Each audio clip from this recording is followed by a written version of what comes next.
Yes, it is I, your humble host, Bill Hatch the Third, coming to you live from the palatial home studios of Bald Spots Productions here in the beautiful city of Santa Ana, California. Joining me from a more than acceptable safe social distance because I am sick is my guest for this evening, Una Hartzell Baird. You have a lot of syllables in your name. I sure do. And you know what? I married into every one of them. Oh, goodness. And from your introduction, you are a kitty cat lady. I am certifiably a cat lady. And you have cat ears on your headphones. I Yep. do. I do. Yes, it's very on brand to have these headphones. That is the truth. Oh, so where are you calling from? Whereabouts, anyway? I don't know. Need to know exactly where you are. I'm sure that my IP address is available somewhere on the internet.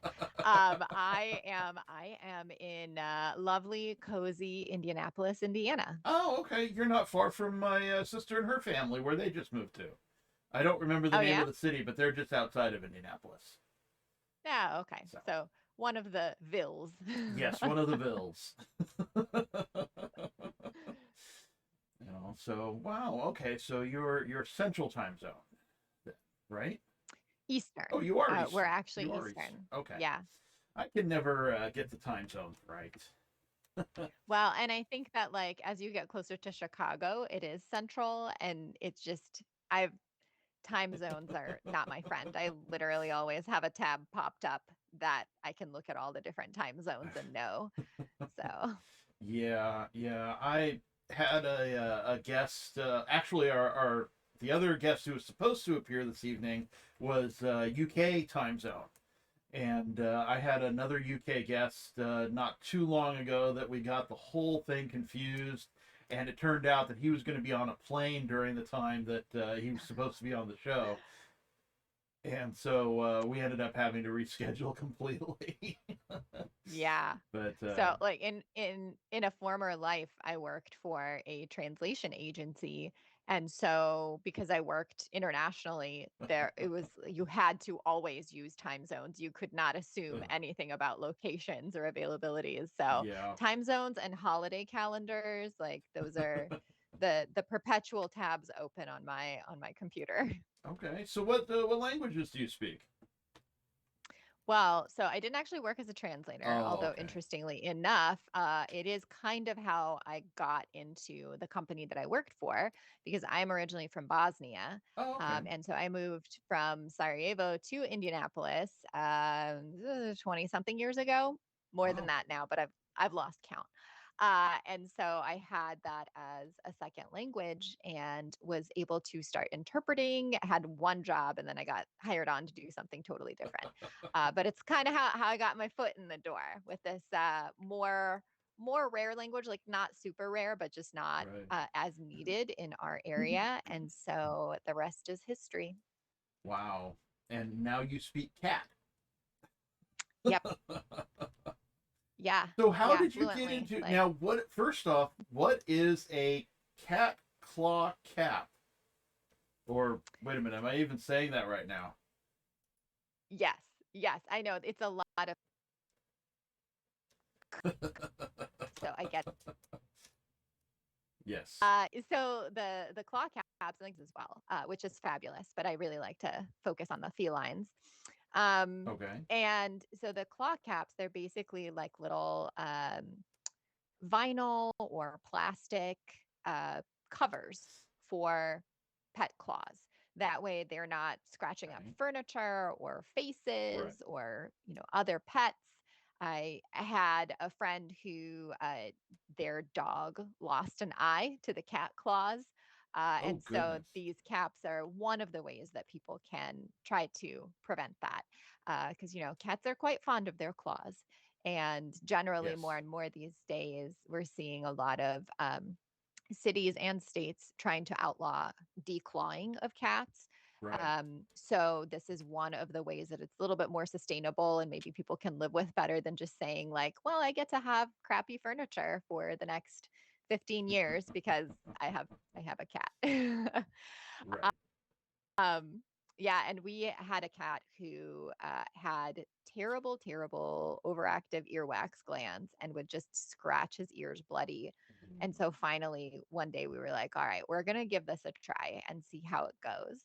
And as I was putting them on him, I was like, haha, they're like little claw condoms. I'll call them clawndoms. And I was like, "Oh, I wonder if anybody else has had the same thought on the internet," right? And it was just this like perfect crossover between hilarious dad joke puns and enough of an esoteric topic that like no one else had said this word. I had brought it into being. And there that is the moment where Clondoms was born. Okay. I was wondering what that meant. I was reading it more, trying to read it more like clowndums. Ah.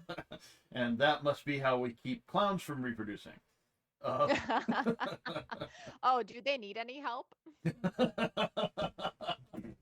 well, they might get with each other. Yeah. I'll So leave it open for a possibility. It's a great big world out there, right? There's someone for everyone. it is. It is. That's what they say. It's not me searching OnlyFans for clown content. No way. Oh goodness. So okay, so you found these condoms, and you said you can do it better, and and it says you give back. What means that? What do you mean by giving back? Yeah. So when I started the company, I mean, there are tons of places where you can get these. There are a few bigger companies that are US based, and then lots and lots of companies from overseas where you can just order it on Amazon and it's, a dime a dozen in terms of Mhm. how many people are selling the same product. But really what all of them were missing was that social component of being more of a feel good brand and being funny and being sincere in acknowledging that like this is not an easy thing to use and it might not work for everyone, but it's something to try. And one of the aspects that I thought was so important was really helping to support the animal organizations and charities that take care of the pets that we love and that have helped us. Like in the US, I think people aren't nearly as aware of what a huge problem stray animals can be in other countries. Mhm. And all of the charities and nonprofits that we have, the humane societies and the ASPCA and all these places that help us make sure that, and God bless Bob Barker, and his constant reminder to spay and neuter our pets. Yep. It really became part of our culture to do so and help reduce pet overpopulation. But when it comes to cats, people are far less likely to be willing to pay the real cost of spay or neuter services Mm. versus dogs. They generally see cats as more independent and self-sufficient. So the same cost that they'd be willing to spend for a dog, they'll be like, "No, that it's fine. I just don't need to fix my cat if that's the price." And so a lot of times charities that handle spay neuter services for dogs and cats will have to come up with the difference, right? Because they want to encourage communities to take advantage of that service and stop pet overpopulation. Mm. Cats can breed very, very young, and their litters have multiple kittens, and so you see that over a lifetime, you end up with an exponential amount of cats Oh in the yeah. world. So, grants and donations and all of these things really help to support that. And so when I learned that fact, I decided this was going to be part of the mission for my company was to donate proceeds from what we bring in to help support animal charities, whether it's spay neuter services or food pantries for people who want to keep their pets, deserve to keep their pets, but just have to make hard choices about how their money is spent. Um, and so I've worked with several different organizations to donate, as well as we have an amazing local cat cafe that features clondoms. And each of the cats that gets adopted from there also goes home with a set of clondoms to help with that transition of going into a new place and potentially saving some arms and faces and furniture. Yeah, it can take a while for a cat to get used to a new environment. That's for sure. They're so used to being independent. But we have one kitty, and she doesn't well, she claws occasionally, but not very often, and she doesn't claw the furniture, so she's got her own chair. So Nice. yeah, Nice. And you better not sit in it. no, no, you better not, for sure. No, that's where we put her food. That's where she sits to beg for treats, or rather, I guess, Mhm. insists on treats would be more appropriate for the cat. Insists on what's due to her, That's right, obviously. of course. What's her name? Tiger, Tiger. Tiger. Yeah, I Nice. I inherited her. She Oh, okay. there used to be a gentleman who lived here in this apartment. He passed away, and the cat stayed. And when Mm, I moved into his room, what was his room, and she decided that made me hers. So mm. She adopted you. he adopted me. That's right, because that's how cats work. Of course. Of course. So And it's amazing how, generally people see cats as just very like aloof and independent, like I said, but they right. have such varying personalities just Mhm. as much as dogs do. But I feel like we lump them into a singular category more often. A category. A category. So how many cats do you have? Well, currently we have none. We used to have three. That was our max at any one time. Okay. And then in between, once we were down to two, we also had a kid, and now all of his things have replaced where all of the litter boxes go, and we are catless. And I Ah, gotta tell you, the way that like some people really want more children, that's how I feel about cats. Like okay. where you shouldn't, but like you really have this deep desire for this thing, and you're like, I'll make it work. It'll be okay. I can totally make this work. So I definitely, when I see cats now, I'm like, but like, maybe we could make this work. Maybe we could just shove a litter box somewhere else. Like, how bad could this be? Like, maybe under my desk, that would be okay. Yeah. So I'm definitely unreasonable and unrealistic in what I think I can accomplish and how this would all turn out. But I have cat fever the way other people have baby fever. Okay. Well, there are definitely it's easier to get a cat, I think, than it is to get a kid. Um, you know. I think there's a healthy debate to be had on that topic. It's probably less energy and like cost Mhm. prohibitive to have a pet. Yeah. Yeah. Yeah. Yeah. That's for sure. That is for sure. Let's see. So, is this your only thing, or do you have other projects you work on too? So no, it is not because I can't sit still. So in addition to running Quandoms, I also work as a copywriter Okay. and get my hands into a bunch of different businesses and just love the fact that I get to learn new things and kind of dabble in different areas and keep things interesting for myself.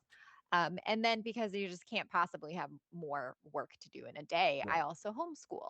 So Okay. I'm in charge of the full gamut of education for my 6 year old and all of the social aspects, of not being in school and Mhm. wanting to make friends and do all the things and helping to run some of our local get togethers and things. And those are my big pieces that I work on pretty regularly. And then I also volunteer and sit on the board of a local nonprofit organization that has nothing to do with cats and everything to do with kids. Okay. Wow. So the cat lady has no association with cats as yet, as current, except for your business. Right, exactly. I know the irony does not escape me, but if we could have kept them longer, we would have. Yeah. But we had some kidney failure issues, which are pretty common in Ooh. cats, and one that had a heart defect. So Oh. yeah, it was rough. Yeah. And just the other day, I came across an article that said that, like, oh, for $15,000, you can get a replacement kidney for your cat. And I'm like, yeah, I probably would have tried to spend that money. So Wow. glad that wasn't an option at the time because 15,000. I'm just not sure that's a sustainable way to live. No, no, not exactly. No. Okay. Um, Yeah, so let's see. What all else can we discuss? Oh yeah, homeschooling. I homeschooled. At least Yeah. the last part of high school I did. My other siblings did. Yeah, we moved around a lot because my father was in the military at the time, and Hmm. his temporary active duties kept us moving quite frequently. And so my parents decided to homeschool everybody, and I homeschooled out of high school a year early, and then my other brother didn't like it. He didn't care for it at all. But Mm. my youngest brother wasn't old enough yet for school really, and my little sister was in kindergarten. But yeah, that was I really loved it. In fact, I am so glad now that internet is the way of getting college degrees and things of that nature, because I've Hmm. a lot more comfortable with it than I was going into class. But Oh, yeah, I totally get that. Like from a social perspective, mhm, from a convenience perspective, just from like there's just so much to it that I think we're going to see education evolve even further from that yeah. because the way that tuition is going is just unsustainable Oh yeah, at this it's point. ridiculous. So, But well, I think the key part though is going to be parental involvement. When parents aren't involved in the education, whether it's regular, normal education with brick and mortar kind of thing, or not, I think kids get lost. Um, we out here in California, they say that kids fell behind by about 2 years on average mm, over the pandemic. So basically, the length of the pandemic determined how far behind they fell, and I think a lot of that has to do with a lack of parental involvement. Parents are, it's like I have a friend of mine who's a teacher, and he was on a parent teacher conference and was told basically from 8 to 3 they're your problem. yeah. And But yeah, you know what? And for the most part, we've created the traditional, like institutional school hmm, model to support that. yeah, Like we've expanded all day kindergarten mhm, because we really, need parents to be in the yeah, workforce more than anything. And so we do end up with the struggle, right, between like education and the desire to have people be educated mhm, and also the really realistic need that childcare is expensive yeah, and sometimes unapproachable for many people, and school mhm, serves a huge function in that. It's part of the reason why we end up with high school students starting school so much earlier than their like biology really dictates for right, that time in their life, and then being so tired all the yeah, time because they have to be the ones that are home to get the younger kids off the bus. right. And so high school starts earlier than elementary school, which is totally backwards for what Hmm. teenagers actually need in terms of their sleep Oh cycles. yeah, yeah. I think I still So have that sleep cycle. Uh, some people do. This was the thing that I did at the start of the pandemic is I had a subscription to Masterclass, and the first one I watched was about the science of sleep, and it oh wow. changed my life. And yeah, but like essentially people, we have the early birds and the night owls and Hmm. then the in-betweeners. But most of society doesn't really allow people to work towards alignment with the best Hmm. sleep cycle and the times that they are at their most productive. Yeah. And that's the one thing I love about homeschool is like my kid literally never gets up to an alarm. I mean, I don't know that he would even need to because he's a real early bird right now. Oh, But okay. even as he, shifts in his needs, we can just shift the clock and shift our schoolwork to accommodate that. Hmm. I don't have to get him up groggy at 7 a.m. So Right. Right. Which is a good thing. But yeah. yeah, most work is get up early and pound that pavement until you've worked for 40 hours in the week, and then even though you finished all your work at about 30 hours, Hmm. And yeah. Uh, Yeah. File that under ask me why I left my corporate job. I'm definitely like a results driven person mhm. and love project based work. And, I'm like, don't punish me for getting my work done early by piling on more work. Right, Like, ask me what I need with that time. right. It might be time with family, it might be time to do professional Mhm. education or different things like that. And it's really one of those things that's like, it's so built in and it's so pervasive that we want butts and seats Right. from 9 to 5, and that's really the thing that's such a huge value. Yeah. But really it's not the time, it's the attention that people give, and more frequent breaks. Like, this is the thing I'm also learning through teaching a child is, he needs breaks more often than I do, certainly, but it really emphasizes the extent to which I need a break too. Mhm. And every time we take a break together and, go and take like 5 minutes or 10 minutes between lessons, it's amazing how much more refreshed both of us are when we come back to it. I bet. I bet. And not to mention the bonding that takes place during that time. Um, I bet that's all so important. Yes, absolutely. I definitely feel like we have such an incredible relationship. And not only that, but like I have the privilege and the honor of watching things click for him, Mhm. and the power. Like, it makes you feel so powerful to be someone who teaches a kid to read, right? And I don't, this is my husband very lovingly told me I have problems with authority. And so if I was going to make a move in my life, it really needed to be to like jump to doing my own thing full time. Mhm. And so I don't know that I would have made a great like public school teacher, because I am just not sure that I would have made it far enough into the bureaucracy and the red tape piece of it. Sure. But I love teaching and I love helping to like bring things to life in a way that makes them interesting, because I find that as an adult I find so many more things interesting because I have more control over when I look into them and when I'm learning about them, how I'm doing that, whether it's reading or going to events or watching YouTube videos or whatever it is. And so it just makes it more immersive for me and more interesting and entertaining. And education can 100% be entertaining. Oh yeah. And all the things where he's like, oh, this is the best activity ever. I'm like, yes, I'm filing this away. Like, this is the thing he responds to. And the things where he's just not interested, sometimes I've like had to have the conversation with myself of like, it's okay. You might have wanted this for him, but we need to just let it go and move on to things that, that really drive his passion. Cause it's not about me. It's Right. about giving him the tools to be, a person in the world. So, Mhm. Absolutely. And getting him the educational tools he needs to survive out yeah, there in the real world. absolutely. But Yeah. Well, tell me, since you were homeschooled, uh-huh. like what were some of your favorite parts of homeschool? Well, I'm such a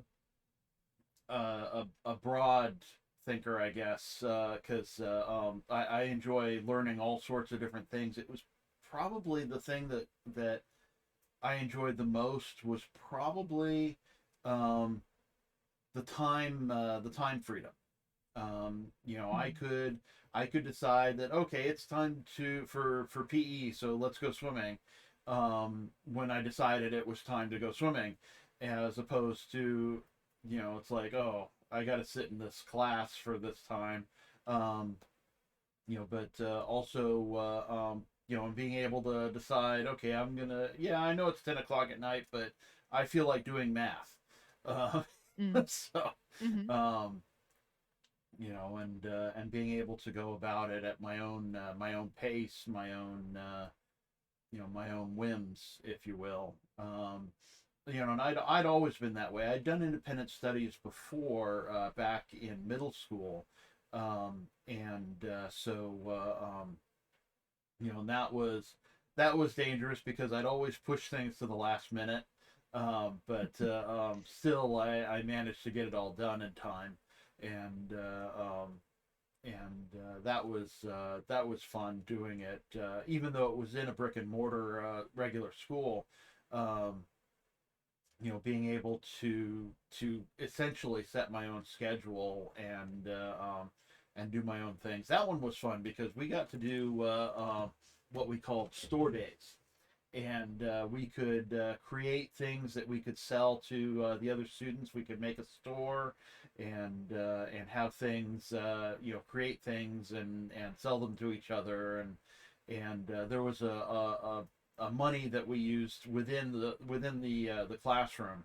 Um, Hmm. and we could use it if we had forgotten something. We could buy from the supply store, or we could get snacks and various other things, and of course on store days buy stuff.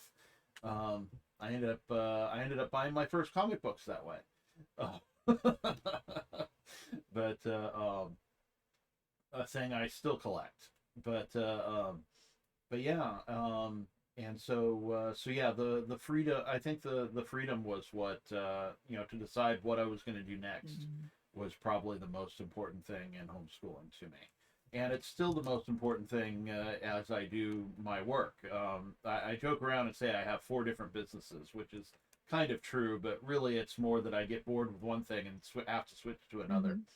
Hmm. And so I've got the podcasting, and I've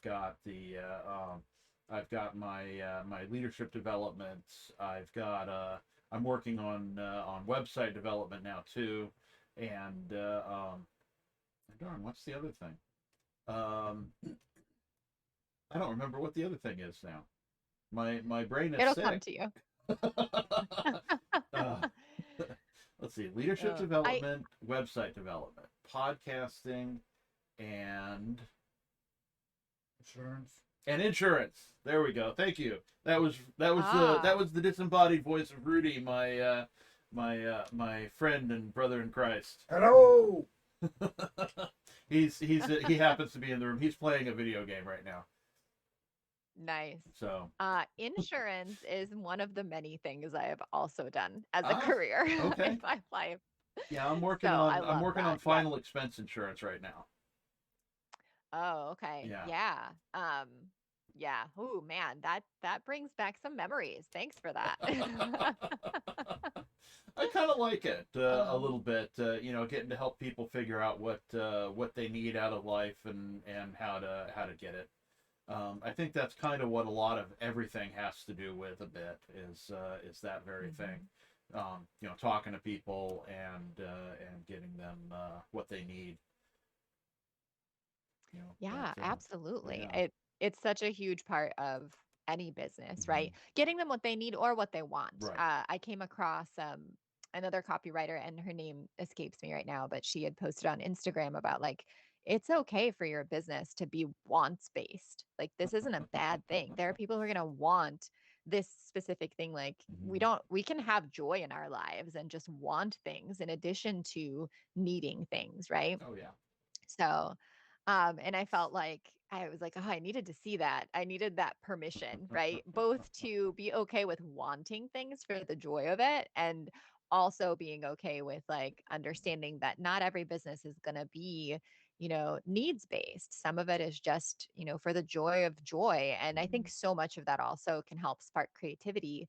And I think there are a lot of people like you and like me that are not running just one thing, Right. that have multiple irons in the fire, partially because that's a really smart thing to do, Yeah. in terms of diversifying your income. I mean, if you look at businesses, right, most successful businesses have more than one Mhm. division or more than one thing that they do because you can't put all your eggs in one basket. Oh yeah. Um, but also then as creative work goes, it just kind of like fills that piece of Mhm. being a human being, right? And expressing creatively. And all of it inspires and feeds into other things. Like the amount of times that I'm working on something for one client and then I'm just like jotting down notes for someone else because it all kind of, comes full circle in Mhm. your brain for sure. Yep. And then you've got the quandums. Yes, that is my utmost in creativity, like all of the cat puns I can possibly think of. And it really is like it's been that perfect balance of challenge and creativity and something new and different Mhm. to figure out. Putting together an online store and who is my audience and doing all of these business related pieces, but then also like how do I just have fun with this too Yeah, and not make it something that ends up being uh a drudgery. just a giant pain. Yeah, that I end up resenting instead Mhm. of loving. Yeah, for sure. I mean, yeah, you don't. Yeah, when something becomes a giant pain, you don't want to do it anymore.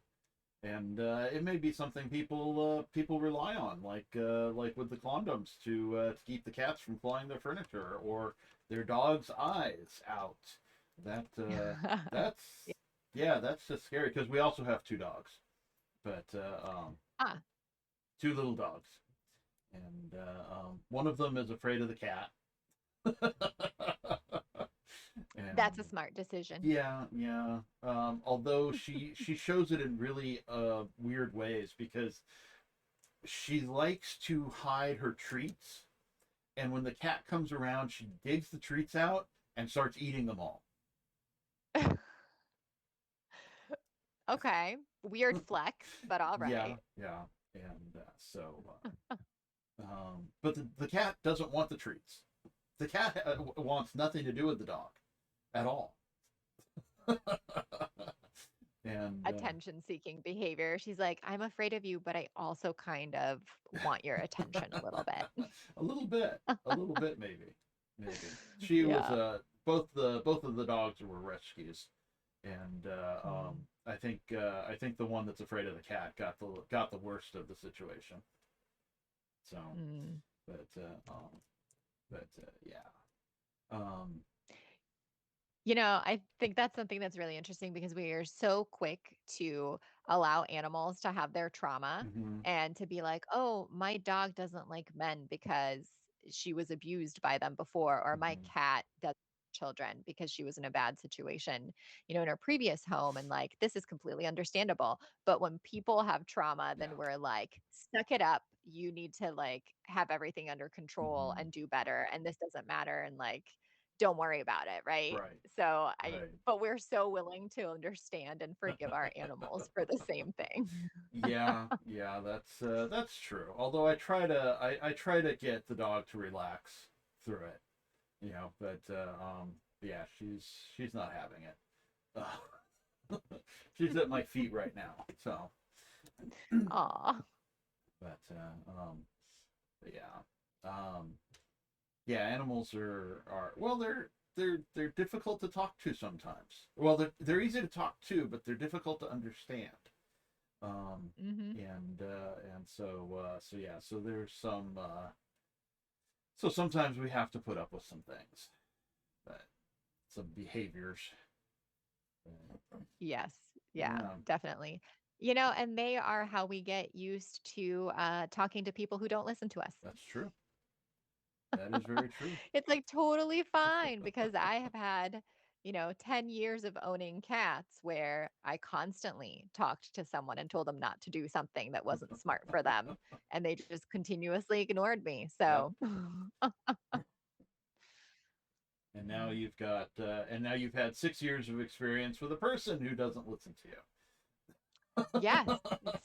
it's delightful. It was so funny at his 6-year checkup, they did a hearing test and Mhm. his pediatrician walks in and he's like, "He hears just fine, but that's different from listening."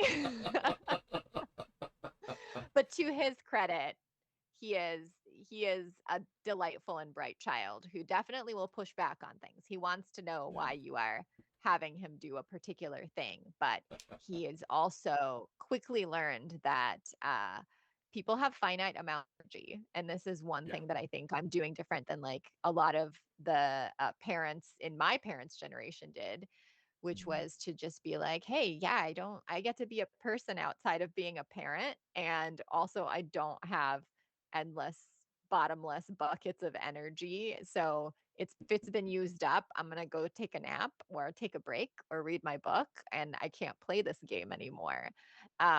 And I think that'll hopefully help him as he grows into an adult realize that, people have different needs and they're going to have different levels of patience and different levels of willingness to participate in activities you're interested in, and that's Yeah. okay. Yep. Yes, it is. Indeed, And it animals is. are the same way. We went and Mhm. visited an alpaca farm today, and it was Okay. all like, hey, you got to meet them where they are, right? They like it quiet. They like slow movements. Don't jump, don't scream, don't run at them. You're going to get kicked. So you gotta like meet them where they are. If they start backing away, don't keep cornering them. It's not gonna end Right. well. And let's apply that to people too. People also don't owe Mhm. you their time or their, their abilities or their interaction. So meet them where Right. they are. And like if one alpaca or one person doesn't like you, that's okay. There's others out there. You'll find your That is alpaca true. person. Alpacas. Now those are like llamas, aren't they? They're like Or llamas, but they're shorter and their fleece is softer. okay, All things I learned today. It was great. cool. Do they spit like llamas or They can, but they're pretty chill in terms of like okay? when we were interacting with them, that wasn't like a big thing. They were That wasn't a actually big really concern. sweet. Yeah. Yeah. Okay. Well, They that's were good very sweet because for the fact that there were like 15 kids running around. yeah, that's something I don't like about llamas and camels is they spit. That's just not very friendly. It's not my jam either. It's No. not something I would look forward to. But the alpacas, they were very chill and very friendly and enjoyed getting some shredded carrots from everybody and Okay. in exchange for letting us pet them. So it was delightful. Well, that's cool. Yeah, I've never met an alpaca, so Well, you know what? I would. 10 out of 10. Definitely would recommend. They were Okay. they were great. And they've got these like big beautiful eyes and they were just cute. Okay. I will have to meet an alpaca then. But speaking of animals, what is the most exotic animal that you have had an opportunity to interact with or meet or even just see at Oh a zoo? wow. Like Um. what's the most interesting animal you've seen? Well. Um. I know when I was in high school, or right after high school, my little brother managed to sneak a ferret into the house, Oh, and so we had that for a while. Um, but let's see. And then just something that was funny was Rudy's wife before she passed. Well, her name was Rosalia, and we went to with some friends and their kids to the Santa Ana Zoo. And Santa Ana Zoo is famous because it has to have so many monkeys. It's part of the agreement for the land oh. that they have to have a number of monkeys there. And one of the monkeys they had, the name of the monkey was Rosalia Rosalia. That was the species of monkey, Uh-huh. not the like individual names. And so we thought it was really funny that these monkeys were named after my friend. But Hmm. and let's see, yeah, I mean I've been to zoos around the world. I remember going to a zoo in Okinawa, Japan, when we lived there, and that was interesting. It was very different from American zoos. We had just come from living in San Diego and the world famous San Diego Zoo, Sure, of course. and is definitely a different kind of zoo, but and the zoo in Japan was very tight. It wasn't it didn't seem to me to be as animal friendly as American zoos, and so that was kind of sad. But yeah, and what was it the other day? Somebody was wondering what zoos in Africa would be like if they would just have dogs and cats and things like that in it, because you can go and see a lion outside. but um, but yeah, so yeah, nothing too weird. Um, exotic, I guess, would be more appropriate than weird. But Unusual based on your geographic location, right? yes, yes, absolutely. Yeah. Yeah. I would say probably for me, it's a sloth. Okay. And the Indianapolis Zoo had a sloth exhibit, and you could get like pretty up close, and they had, zookeeper chats and to tell Hmm. people and teach them about it. And sloths are adorable. And a few years ago, there was like sloths were everywhere. They were the owls of their time. Yeah. Yep. So, yeah, Yeah, I I like love that. sloths. Um, what was it? Watch something on YouTube the other day about a sloth that they had to remove its claws because they were infected or something, Oh. and about its recovery and all of those things and yeah, that was yeah, they're definitely adorable. Yeah, And I those love. but those big old claws though can be kind of scary. Yeah. Yeah. They're incredible. Yeah. Actually just thinking about that and the claws for some reason triggered also the memory of in 2016 I traveled to Australia to visit Mhm. family, and went to a couple of different animal sanctuaries, and got to see a platypus, which Okay. that I think is by far the most bizarre, and I think Yeah. I accurately label it as bizarre animal ever. Yes. Like they're so weird and so Yeah. fantastic, and I love them. And they have like poisonous feet, and Yep. just everything about them is a contradiction and an affront to God. Yeah, I think the good Lord was playing a joke on us when he decided to make those.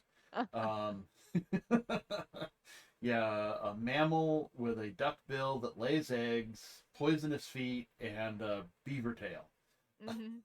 Yeah, just fantastic. It's Yeah. like if you give my son has these blocks that have the Mhm. like legs, the torso, and the head, and you can interchange them into with different animals and things. It's Okay. basically like one of those. It's Yes. been put together. Yes. Very much so. Very Oh, much so. Not like our normal pets like cats and dogs. right. Exactly. Exactly. As they should be. As they should be. That's right. That's right. And so well, let's see. Quandoms, CLAWNDOMS.com. The link will be in the description, and so people can easily find them because definitely prefer that to declawing cats. That was described to me as like removing the tip of your finger, and Yeah. that just sounds really nasty. Well, Um, and like even beyond the fact that, if all goes well, right, that's the mhm. worst harm that was done. Right. But oftentimes things don't go well. And Yeah. if that cat ends up outside, you've taken away its primary ability to defend Mhm. itself. Right. So, and that was actually how we ended up with one of our cats. Is she was put out Mm. because the previous owners were saying she wasn't litter box trained. Turns out she had irritable bowel syndrome. So that was delightful. Aha. But I was like, you can't put this cat outside. You've like Yeah. sentenced her to death. She has no Yeah. defense mechanism out Right. here. Right. So, and then they can create litter box issues because of the pain that they Mm. experience stepping after the surgery. So there's just so Yeah. many reasons to try other things. Um, Hmm. and increasingly it's becoming less available too. So Yeah. Yeah. So that's not a bad thing, for sure. Um, yeah. Yeah. I can think of a couple cats I've had that could have used the claw condoms. Um, do they come in different colors and stuff or yeah, they do. So different colors, also like glow in dark, which I think is one of my favorites. They're so fun. The glow in dark, bunch of different colors and different shades with like sparkles in them. And also they come okay, in black and clear if you just like a really classy look, or, okay. don't wanna think too hard about your color choices. And that I think is like so much of the fun. It's kind of like being able to give them a little manicure. And Hmm. actually really my biggest customer base is groomers, because people Okay. will, if they're like, oh, you're already grooming my long-haired cat here, like go ahead and put the claw caps on there and I don't have to worry about it for 6 to 8 Right. weeks. Now, do they all do that funny walk when they first get them on? Sometimes. Sometimes the ones that are like used to it, they know what's going on, they're going to be good to go. And others, some cats just don't tolerate them at all. They will rip them off immediately. They will give you Wow. the death stare and they're done. And a big part of it is just like anything else, pay attention to Mhm. the signals that they're sending you. And if it's not working out, then that's just not the solution for you. Right. Um, and that's okay. It's not for everyone, and Yeah. it's not worth, you know, potentially like stressing that cat out even more, Mhm. to try to get this to work out when it's something that's going to cause them ongoing stress from not being able to, feel right in their bodies. Sure. Sure. They've got to, yeah, they've got to feel right. And It's like, although what? it is funny to watch them do that walk. I love nothing more than a cat that does not tolerate a harness well, just like Hmm. become a puddle. But at the same time, we don't need to torture them like that No, no, no, for we our don't. entertainment, right? They're not, it's like No. this weird version of like the gladiators, just enjoying someone else's suffering. Yep, yep, for sure.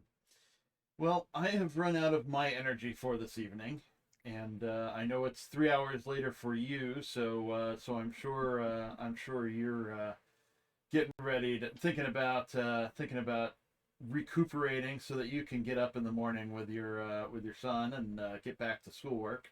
Yes. Uh, Absolutely. I mean, I'm not gonna lie. I definitely took a nap this afternoon in preparation for this since the time zone, but yeah. I am committed. So we're here, and this Okay. has been a blast. I've so enjoyed your company, and I hope Well, I'm you get glad. to feeling better fast.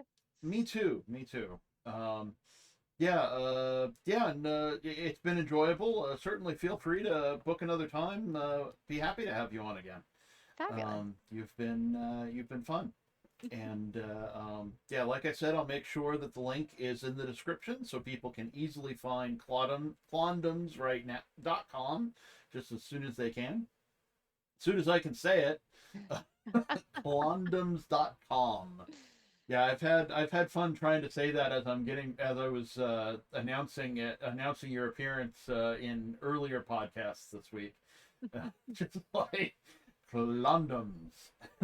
Not quite sure. Now that I understand it's claw condoms, now it makes more sense. It makes all the sense, right? Yeah. Yes, Yeah. it makes all the I sense. love that. So See, even just the name brings you joy. yes, it does. All right. Well, I'll let you get going and be safe out there. And Thank you. let's see. Yeah, remember to wash your hands. Always. I always tell everybody that. Drink water, wash your hands, get plenty of sleep. Drink water, wash your hands. Yes. Drink clean water, wash your hands with soap. Yeah. And Ah, visit it has been alpaca such farms. a treat. Yes, all the alpaca All the farms. alpaca farms. All right. Well, thank you so much for your time. We'll talk Thank you for soon. yours. Absolutely. And everybody stay tuned for the closing credits. Goodbye. Bye. Thank you all for tuning in. This has been a presentation of Bald Spots Productions. I'd like to thank my producer, my beloved mother, Eileen Hatch. I, of course, am your humble host, and I'd like to thank my beloved, oh, God, I stumbled. See, hold on. Let me put it back now. There's me. Okay, I'd like to thank my beloved Ed McMahon, Rudy Corlew. Yes!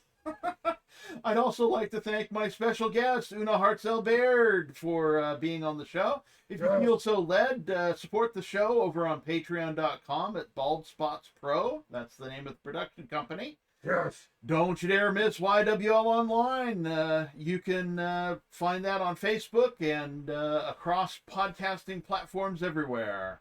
Tune in next time for CJ Hudson and Joseph Leonard. I almost said Leonard. Joseph would kill me. Please like, comment, and share to stay informed. Subscribe, follow, whatever you got to do to kick that algorithm into gear so that we can reach more people, because that is part of the point. And be sure to visit clondoms.com to get cat gloves for your kitty cat, so that they don't scratch up your furniture. Yes. And thanks again for tuning in, and have yourselves a wonderful one ever. Bye.